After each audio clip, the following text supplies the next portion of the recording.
Good tray sealing for blueberries is not just about closing a package, it's about what happens to the product after it leaves the line. When sealing is stable and controlled, you reduce leaks, contamination risk, and returns. You also extend shelf life because the seal is consistent and repeatable. Energy and noise also matter in daily production. Lower energy use means lower operating costs over time, and quieter machines improve working conditions for operators, which directly affects efficiency. The machine plays a critical role in this process. When sealing parameters adapt automatically to product and film conditions, and when the system maintains precise and repeatable control over every cycle, you keep quality.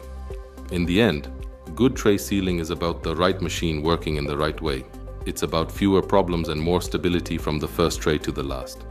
If you're looking for solutions that improve efficiency and reliability in your blueberry tray sealing process, get in touch with us.